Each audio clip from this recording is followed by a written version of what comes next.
සතුන් වෙනුවෙන් දහම් හඬක් කියන සංවිධානය ලොකු මෙහෙවරක් මේ වෙන විට ලෝකයේ තුල ඉටු කරමින් ඉන්නවා.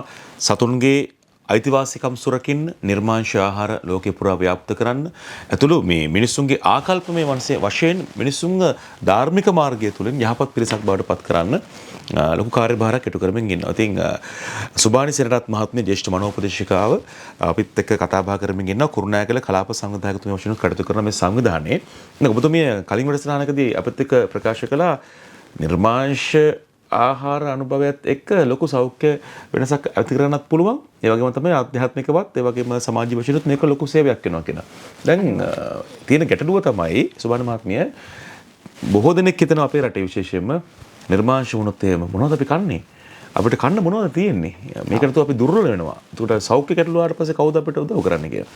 හැබැයි අපි කවුරුත් හරියටම නොදන්න බොහෝ දේවල් අපේ ආහාර සංස්කෘතිය ඇතුලේ තියෙනවා අපේ රටේ. අපි ඔබතුමී ඒ ගැන හොයන කෙනෙක් විදියට අවබෝධයෙන් ඉන්න කෙනෙක් විදියට මම කැමති එහෙම දේවල් ටිකක් බෙදා ගන්නවා නම් අපිත් එක්ක. ඔව් නිමේෂ. ඔයා තවත් වැදගත් ප්‍රශ්නයකට යොමු කරනවා මාව. ඒකට පිළිතුරක් දෙන්න.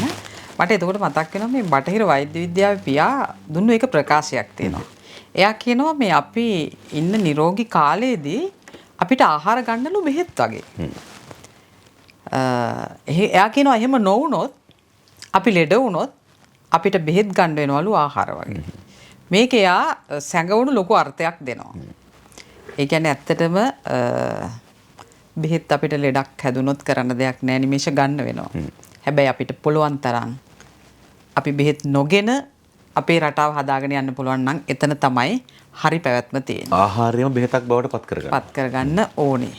එතකොට ඔය අහනවා මගෙන් මේ අපි සංවිධානයක් ඇතුලේ මෙන්න මේ නිර්මාංශීකරණය කරගෙන යනකොට එන්න පුළුවන් මෙන්න මේ වගේ ප්‍රශ්න කියලා. නිමේෂ ඔයාගේ ප්‍රශ්නේ හරියටම හරි. අපි දැන් ලංකාව පුරා විවිධ මට්ටමේ අයව දැනුවත් කිරීම වැඩසටහන් කරගෙන යනකොට විශේෂයෙන් වැඩිහිටි අය අපෙන් අහනවා. එතකොට ඔය විදිහට ගියාම මොනවද අපි කෑමට ගන්නෙ කියලා ප්‍රශ්නයක්. ඇත්ත තමයි. මොකද අපි දකින්නේ හැමදාම සමහර විට අපිට සමාජ මාධ්‍ය ඔස්සේ එන කෑම තමයි අපි දකින්නේ. දරුවෝ දකින්නේ ඒවා. එතකොට අම්මේ මේ වගේ ඉන්න තාත්තේ මේ වගේ ඉන්න අද එනකොට කියලා කියනවා. ඊට පස්සේ එළියට ගියාම එළියේ තියෙන ආයතන ඇතුලේ වෙළඳපොළ ආන්න තියෙන දේවල් ටික තමයි දකින්නේ. එතකොට ඒවා ගැන අපි කතා කරනවා මේ වගේ තියෙන්නේ මෙහෙම මෙහෙම කියලා. එතකොට ඒවා ටික අරුණාම තවත් දේවල් කන්න තියෙනවද කියලා ප්‍රශ්නයක්. ඒක දන්නේ නැහැ. හැබැයි නිමේෂ මෙතනින් එළියට ගියන් පස්සේ අපිට පේන්නම පරිසරයේ කොළ පාට. එතකොට මේ තියෙන ඔක්කොම ගත්තාම අපිට බෙහෙත් තමයි ආහාර තමයි. හැබැයි අපි දන්නේ නැහැ මේක ආහාරයක්ද මේක කෑමට ගන්නෙ කොහොමද කියන එක. ඉතින් මට ඔයා මේ ගැන කියද්දී පුංචි කතාවක් මතක් වෙනවා. මගේ අත්දැකීම් තමයි මම ගොඩක් වෙලාවට මේ වගේදී බෙදා හදා ගන්න කැමති. මම මගේ පශ්චාත් උපාධිය හදාරනකොට කැලණිය විශ්වවිද්‍යාලයේදී මාත් එක්ක සමීප යාළුවෝ කණ්ඩායමක් ඉන්නවා. ඒගොල්ලෝ වියට්නාමයේ ඉඳලා ආපු අය. ඉතින් මේගොල්ලෝ මේ කොළඹ පරිසරයේ හිටපු නිසා මාත් එක්ක හරි සමීපතාවයකුත් තියෙනවා. ඉතින් මමත් එක්ක ගෙදර යන්න සූදානම් වෙනවා. මමත් ඒගොල්ලොත් එක්ක යන්න ටිකක් ඒක ඊටකට හදා ගන්න ඕනේ. ඒකට පසුබිම හදාගෙන මේගොල්ලෝ එක්කගෙන යනවා. කියන් පස්සේ මම මෙයාලා වෙජිටේරියන් අය. මේගොල්ලෝ උපන්දා ඉඳන් මේගොල්ලෝ එහෙම. ඉතින් මටත් ඒක නිසා වෙන්නේ නැති මමත් එක්කත් සමාජයට සමීප වෙන්නේ. ඊට පස්සේ ගියාම මේ විදිහේ කැම බීම මම මේගොල්ලන්ට දැන් විශේෂිත අමුත්තනේ අපේ ගෙදරට ආපු. ඒ නිසා ඒගොල්ලන්ට ඒව සකස් කරනවා. මේ දවසක් දෙකක් දෙවෙනි දවසේතර වෙනකොට මේගොල්ලෝ හවස අපේ ගම පළාත හැමතැනම ඇවිදිනවා. පුතාලත් එක්ක මේ ගමේ ඇවිදලා මේගොල්ලෝ මෙච්චර ඊතර කොළ ගොඩාක් අරගෙන එනවා.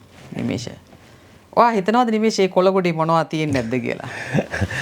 ඔයාට සමහරට හිතා ගන්න බැරි වෙයි. ඔව් සමහරට අපි කනවා කියලා හිතන්නවත් නැති දේවල් තිබුණා වෙන්නත් පුළුවන්. ඔව් ඇත්තට මේකේ තිබුණා අරලිය කොළ, ගිනිතිල්ල කොළ, not 12 කියලා වර්ගයක් තියෙනවා ඒ වගේ කොළ.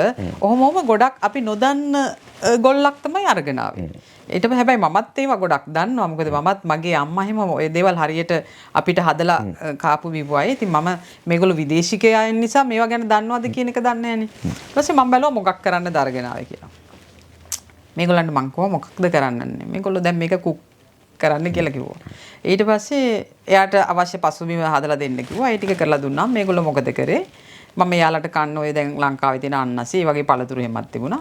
දැන් අපි කියන්නේ අර ලුණු මිරිසක් හදා ගන්නවා කියලා නිමේෂ ඒ වගේ මේගොල්ලෝ මේ දෙහි අන්නසි ගෙදර ගස්වල තිබුණ කොච්චි ඕවා මේවා කපලා නිකන් පොඩි සලාදයක් වගේ එකකුත් හැදුවා. අරගෙන ආපු ඔක්කොම කොළ ಜಾති ටික අරගෙන වතුර එකක් තියලා රත් කරලා ඒකට මේවත් තප්පර දෙකක් විතර දාලා දාපු ගමන් ගත්තා. අරගෙන මේ සේරම ටික මේගොල්ලෝ අරකේ ගාගෙන අපි හිතමු ලුණු මිරිසක් වගේ කියලා. ඒකෙම වා කරගෙන කෑමට ගත්තා. ඉතින් මං පොඩ්ඩක් අනිත් වැඩ කරන ගමන් එහා මෙහා යනකොට මම බලනකොට මේක එක කොලයක්වත් මේ සුඩි ඉතුරු නැහැ. මේ ටික ඔක්කොම මේගොල්ලෝ කෑමට අරගෙන ඉවරයි. 3 දෙනෙක් 4 දෙනෙක් විතර හිටියා ඇවිල්ලා. ඉතින් මේ ඒගොල්ලෝ දන්නවා මේකේ තියෙන වටිනාකම ගැන. දැන් අපි කවදාවත් නිමේෂයේ මරලිය කොළ එහෙම කාලා දෙක තියෙනවද කියලා මං අහුවොත් එහෙම නිමේෂයේ හිනාවකුත් යනවා. ඇත්තටම නිමේෂ මේ මම නම් හොඳට කාලා තියෙනවා. අපි කල්පනා කරන්නේ මේ කොහොමද මේක කෑවේ කියලා. කෑවේ කියලා. ඉතින් මේ ඒගොල්ලෝ ඒක අර විදිහට කෑවා. දැන් මම වුණත් මගේ අම්මා ඒ වගේ පරිසරයක හිටපු නිසා මම දන්නවා මේ අරලිය කොළ එහෙම ආහාරයට ගන්නවා. ඇත්තටම හරිම රසයි. ඒකම අම්මා කියනවත් එක මේක මෙන්න මේ වගේ ලෙඩ රෝග වලට හොඳයි කියන එක. ඉතින් එතකොට මට කියන්න ඕමනා වුණේ නිමේෂ අහපු ප්‍රශ්නෙට අපේ පරිසරයේ මේ කනබන දේවල් තියෙනවා. දැන් ඉස්සර අපේ කිරි අම්මලා අත්තලා මුත්තලා මේ දේවල් හොඳට අනුභව කරා. හැබැයි අපි දැන් වාණිජකරණය වෙලා අපිට ඔක්කොම මේ ළඟට සපයන ක්‍රමයේ ඇතුලේ අපි මේවට යන්නේ අපි ඔක්කොම නිකන් හරි කම්මැලි වෙලා වගේ ඉන්නේ. ඒ නිසා තමයි හුරු වෙලා තියෙන්නේ මේ වගේ රටවට. හැබැයි අපේ පරිසරයේ මේ තියෙන හැම දෙයක්ම අපිට කන්න බොන්න පුළුවන් ඒවා. අපි දන්නේ. ඒ නිසා අපි මේවා ගැන හොයන්න ඕනේ.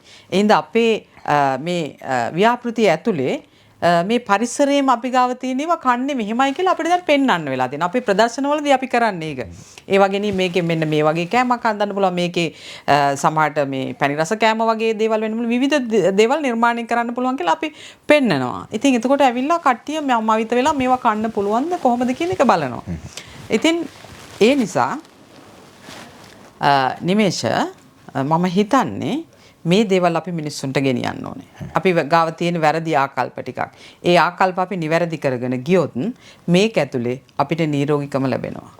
ඔයා අරගෙන බැලුවොත් වාර්තා අරගෙන අපි කොච්චරක් ටොන් ගණනින් බෙහෙත් ගේනවද වාර්ෂිකව අපි කොච්චරක් ජාතික ආදායම මේ වෙනුවෙන් යොමු කරනවද කියලා බැලුවොත් මේවා අපිට නොදැනුවත්වම ඉතුරු කරන්න පුළුවන් ක්‍රමවිදි සහ ආයුෂ බොහෝ කාලයක් ගෙනියන්න පුළුවන්.